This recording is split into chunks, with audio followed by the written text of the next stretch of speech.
Shadowcat against Jumken. All right, They are starting off this is with the their grand giant finals tournament. between Shadowcat and Jumken. Sceptile versus Darkrai. This And is I'm really excited to see this. Blue Ocean Grand Finals. Here we go, Wonder Chef. This is going to be really interesting because Sceptile has amazing tools. That Giga Drain will get Jumken out of Bad Dreams Rising if he lands it, even staying in dual phase. So that could be. All right, time to give Jumken some bad dreams. Slow and patiently. We've seen that go to Shadowcat's favor when that happens. Maybe Jumken knows that. Look at the aggression off the bat, going in, setting up the bullet seeds. And because, of course, this is a double elimination bracket, Jumken has to not only win the first set to reset the bracket, but then win a second to win the entire tournament. And right now, Shadowcat taking the advantage, getting into Bad Dreams Rising and getting snap. the first combo. Beat him up to the wall. Beat him up to the wall. Chooses to stay in Bad Dreams Rising, of course. No reason to Oh my gosh. brave option for Jumken. Not enough to shift, but he's racking up the base shift points. Dang. And thanks to that, he is shifting back to field phase. Finds a throw into the Where is it? Oh. Good momentum for Jumken. This is just the offense he needs against Shadowcat's Darkrai. He doesn't want to give him any room, and now Shadowcat with the throw. We've seen him go to throw. There we go. Go Shadowcat. Finds him time for a bow and picks up a double buff. And Burnside, do you see what support Jumken is on? Oh my goodness, Whimsicott! Wow, what an interesting choice. I mean, one of the premier... So Jumken has a Whimsicott? Supports, which I guess is a pick for a matchup that's a very projectile-heavy matchup like this one. Oh, deal with the rifts. nice one. So essential to Bad Dreams Rising is those rifts. So if Jumken calls the Whimsicott, the substitute will give him 3 seconds of avoiding those rifts, just enough to get out of the Oh my god, Shadowcat is almost down. Looking strong here. 7 seconds on the clock. Now calls them. Okay, that Now takes calls some options Whimsicott. from Chip from Shadowcat in the timeout. Calls And Farfetch. Shadowcat calls Shadowcat Farfetch. was ready for it. Oh, but it didn't connect into the actual, I don't even know what to call it, the restand. Was that So, because of Shadowcat the loses? Was it just a weird hit? I think it was because of the Whimsicott, right? It was on the screen and it absorbed it, giving him an out. Wow! Already we see support versus support clashes. Another great story of this bracket. But round 1 going to Jumken, playing so solid. You can tell these players have played against each other so many times. Yeah, and Jumken's so much reinventing himself in some ways this tournament. When was the last time we saw him depart from 2 support picks? Depart from Snivy Lapras twice. Once for Eevee and now for Whimsicott. This is Jumken unbound, and he's looking so strong. Has Shadowcat again in a dual phase, the last place he wants to be. Darkrai just not as strong here, but finds a pickup. Here we go to BDR. This is where he wants to be. And that was such an aggressive way to get into that Jumken just wasn't expecting. We haven't seen an attempt like that with the jump life from Shadowcat pretty much all bracket. And just barely out of range for that grab. And here is the main use of the Whimsicott. And that is going to be a Giga Drain out Oh my god. What a beautiful, beautiful punish. He used the Whimsicott on reaction to the Dark Pulse to absorb it, and then react and punish with a Leaf Blade. Wow, Jumken. Oh, another KO. First game of Grand Finals, right in Shadowcat, got first, not in time to actually use it as a Shadowcat is always a good player. How is it losing? How is he losing? I wonder if there's any chance that we Anyway, let's keep going. I mean, we've seen Shadowcat already in this bracket make a 3-0 comeback, so there's definitely a lot of confidence there, but the matchup experience looks so good for Jumken. Yeah, it seems Jumken has found the piece of the puzzle that the previous combatants couldn't find against Shadowcat, that aggression. That early aggression, forcing themselves through the zoning and finding a way to not end up in timeout situations. Nice backups from Shadowcat, just walking into the wall. Wants to shift as optimally as possible to Bad Dreams Rising with as much room to work with. Oh, wow, a clash? That was so weird, but Shadowcat will take the next conversion and get the next mix-up. Jumken, though, so good at dealing with Bad Dreams Rising, and yet again should be shifting out of it, assuming there's no drop, and there's not. Yeah, Jumken not scared of that mode. Yeah, that was a crazy setup. He was using some potential tech to bait, and he didn't go for it. He went for the mix-up of the mix-up, and Shadowcat just ready, doesn't overreact. Great shot from Jumken, the neutral drop into the grab. What a bait! Yeah, I think you actually Come on, Shadowcat, you're close to getting Jumken. Use that little command hop rather than actually jumping, which is why that worked. Oh, dang. It's going to every little moment in this set, but now we see the Oki from Jumken. Shadowcat needs to find a way to get back into that Bad Dreams Rising. However, I mean, it hasn't even really mattered that much. Maybe it's just about creating offense here, and the grab will maybe not be enough. No, it will, definitely. So Like I said, who needs Bad Dreams Rising when you've got normal dual faith Darkrai? And your Darkrai wins. Right? Yeah, I don't know anything anymore. Right? He switched to the Umbreon too. I want to point it out. They both have both of their supports. Nice jump wide to get in from Jumken. But again, another nice dual face throw from Shadowcat. Yeah, that means he's going to be able to set up some traps. Just sets up the mirror primarily. I don't really know the interaction there between the mirror and Whimsicott, but we're not going to get a chance to see, as another fact, X is going to get that conversion into Bad Dreams Rising. And now there's no Whimsicott to deal with this. A lot tougher of a situation than previously. However, gets the hit at the end, just the knockdown. Nice. Jumken fights a pickup. This should be enough for a shift. Yep. Going to shift out of the Bad Dreams Rising. He's doing a great job of working around the Bad Dreams Rising when he finds himself there. That's key to playing against any Darkrai, and even more key to playing against Shadowcat's Darkrai. Again with a nice jump call out. That's a trip to Bad Dreams Rising. And a lot of damage to boot. Shadowcat is enraged, so a lot of this chip, most importantly, is going to do a lot of damage. Wow! Actually, almost got the punish. If that was any character but Sceptile, that would have absolutely punished that back there. Oh! And this is going to be big into the restand. Oh no, doesn't get the restand. And so no option to Tree here and maybe finish this out. Needs to find one more solid hit at least. Oh, this is a crit. Oh! Should be it.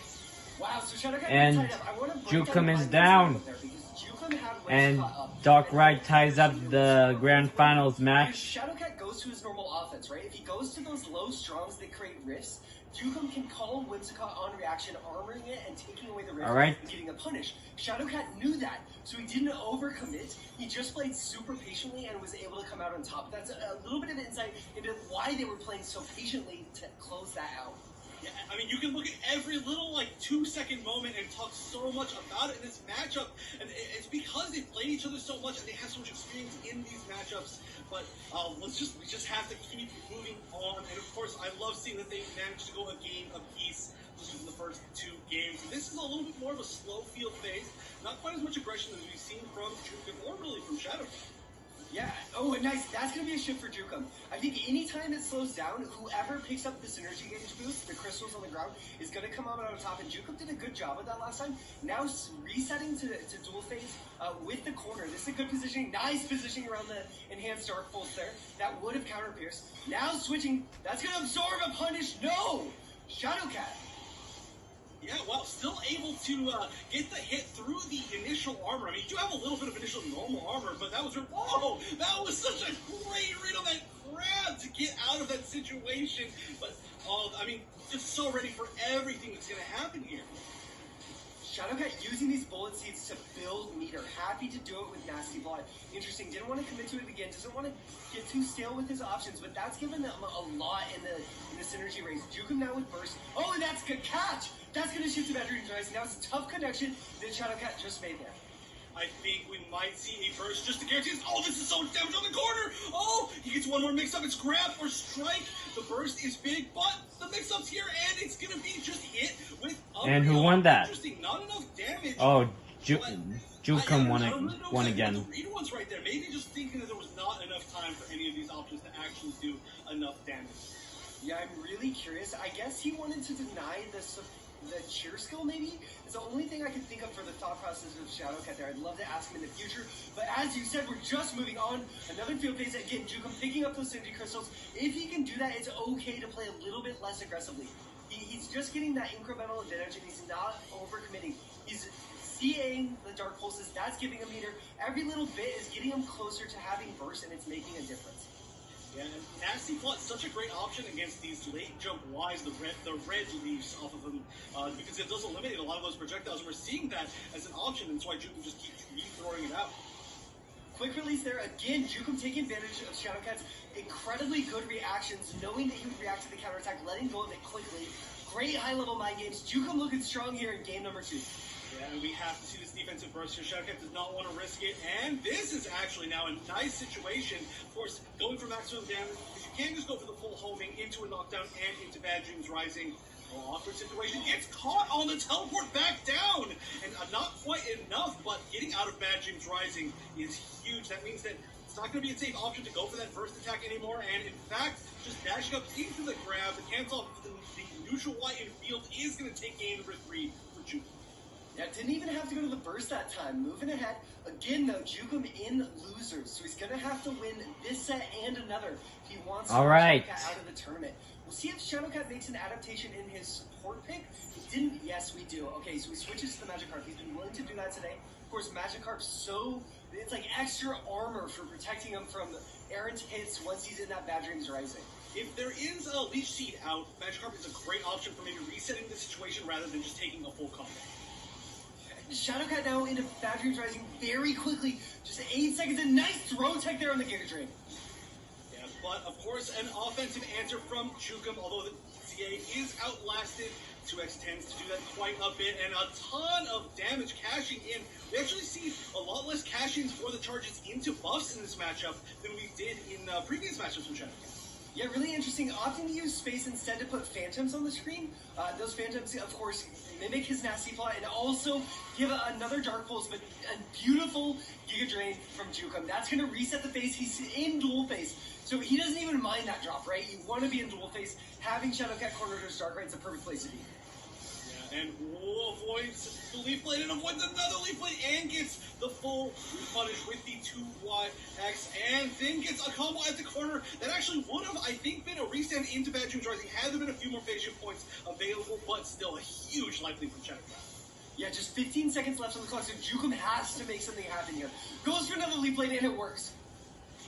Oh, and the second grab, there's the grab attack. HP left, but 6 seconds left, and for the tech, and of course going for the side tech, just to be optimal even in winning the round. But that means Shadowcat taking another round. This might be a back and forth set. I wouldn't be surprised. Yeah, absolutely. Shadowcat now Magikarp fully charged. Nice use of that neutral hop. Special's regular special jump. Really good stuff to dodge the CA. Shadowcat calling the Magikarp not in Bad Dreams Rising. Very interesting. Oh, connects with the combo. That's a slow debuff for quite some time on Jumken. Oh, and this should be a conversion into Bad Dreams Rising and corner position. So let's see if we see more offense or defense. Walk up CA. That was a very weird option that clearly stems from the fact that these two know each other very well. But here we go. We see the win of the call, and it's not going to matter. Although, honestly, taking the shift there, not the worst thing. Yeah, not really bad at all for Jumken. It's just, oh, nice.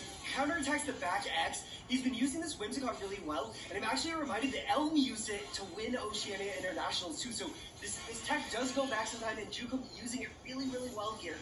Finds it, connects it with the jabs. This is going to be big damage. Look at the corner carry, the bullet. See, that's the option Shadowcat has been taken to the air to try to call out.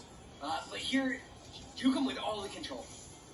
Oh, anticipating a jump forward. Oh, this might connect. I saw something. No, it was just the start of a jump, so we're okay on Shadowcat's side, and Magikarp coming into play again, but again Whimsicott. Support battles are so huge, but also now a burst battle. Nice jump out too from Jumken, but Shadowcat finds a low. That's a knockdown. Teleports to get stage control and closes out, tying it up 2-2. Wow, all right. Yeah. I mean, all you can get. We're tied up. Even though it was a great punish, the 2IX is that knockdown and just trying to take that advantage, which of course Shadowcat used. Let's see who wins this the next match. This game will decide either who wins or who will reset the brackets. Now, one way or another. All right. I'm really excited to see this. Shadowcat I'm really excited. When he switches supports, and it seems that this Magikarp switch has worked in his favor. We shall see. Jumken now on the aggression, finds its way. Dang, Jumken. So he play a little bit patient here, not really pushing the advantage, moving in when he knows he can. Of course, that trap is so hard to deal with, and a great teleport behind. That is one of Shadowcat's greatest strengths, but of course, jumping over and landing the full corner combo is going to give Jumken a hefty life. Yeah, the special hop over the counterattack, that's the second time he's done that this set, and it's so clean. Such a great option. Jumken's movement just so pristine. Back X not connecting. Jumken gonna stay in field phase to fight another day. Just trying to build meter here, right? They're both trying to get set up. Jumken with a strong HP lead, so he doesn't feel the need to play the aggressor here. Shadowcat, with the life, the HP deficit, really the one who has to do that now. Yeah, and it's so great watching players that are so close to each other in skill and at this skill level, like battle it out really, because they know that every little resource matters. So even just maybe 10 CC could be the entire set. Yep, Jumken now in an amazing position here in this duel phase, but that's a lot of damage from Shadowcat. This is going to be really difficult to bring back. Just 9 seconds left, so Jumken can probably pay patiently here, but no, he overcommits. Shadowcat finds a nightmare. That's a lot of damage. 4 seconds, he can absolutely make this happen. Oh, one more mix up the burst activation to get back a little bit of HP and the burst to go. Oh, under. he missed. Still, even though Shadowcat will not And bring the Jumken back, wins. the fact that he got Jumken off of the full Synergy bar is so important. I mean, I've said that a bunch of times this tournament, but I really can't stress that enough. Yeah, that's a small victory for Jumken that really, really matters there. And now the flash kick shifting to dual phase again. Not in Bad Dreams Rising. This is huge for Jumken. This is a lot of momentum. Teleporting back, nice reaction. Great grab from Shadowcat. Alright, this means a more setup here. We are going to set up the mirror. Oh, just whips. Oh, 2 mirrors, 3 mirrors. Alright, this entire place is being reflected. But Jumken just playing so patient. And look at this, all of the teeth. Oh, but they're not going to connect. And Jumken's still managing to win this field phase. So difficult to grab Shadowcat, and Jumken just has the timing down. Shadowcat's so good with homing cancels, but now finding a throw of his own. Shadowcat still with the deficit, trades for buffs, gets a little bit of a heal off of it. Still with the deficit though, Magikarp up has burst. Jumken playing patiently. But getting clipped every once in a while, and oh my gosh, this is such an active, I mean, you say patiently, but it's so active for both players. Even though they are playing patiently, it's such a cool, like, interaction to watch. And here's the Whimsicott actually coming out in field phase, and that means that Jumken maybe play a little more aggressive, or maybe not, as this is going to be a reset, not a shift to Bad Dreams Rising. That was wild. Jumken though finds a throw. Okay, so he has to make something happen here. 5 seconds left on the clock. He does have a round, so he doesn't have to burst here if he doesn't want to. Alright, and that means that we are on potential tournament set or reset. Tournament point or reset point. One of those two is definitely happening in this round. Both players with full... Let's see who's gonna win. Let's see who's gonna win. Okay, Jumken here, he's done such a good job playing this field phase against Shadowcat. He knows when he has room to grow. He's always setting up these race reliefs. Now another early Whimsicott. Let's hope Shadowcat Another wins. field Whimsicott, maybe more importantly, and again, it might not matter. We are going to see so much damage into a reset, just keeping him in field. But there we go, Bad Dreams Rising, Shadowcat holding all the momentum and winning the first meter. All right, you're almost finished. Huge amount of He is damage. almost finished. Raw Dream Eater, flash kick. Okay, Jumken in a bad spot here. Shadowcat, of course, on tournament point, he has to make something happen. Lands the jump X, just needs one more hit no matter what it is. Yes! Ending. Oh my gosh, and I thought Shadowcat was gonna lose this tournament. Pokken tournament DX. All right. What an incredible set. Wow, that was so awesome. And I thought Shadowcat was gonna lose that. Alright, this is Gaming God. Don't forget to like, comment, and subscribe, and see ya.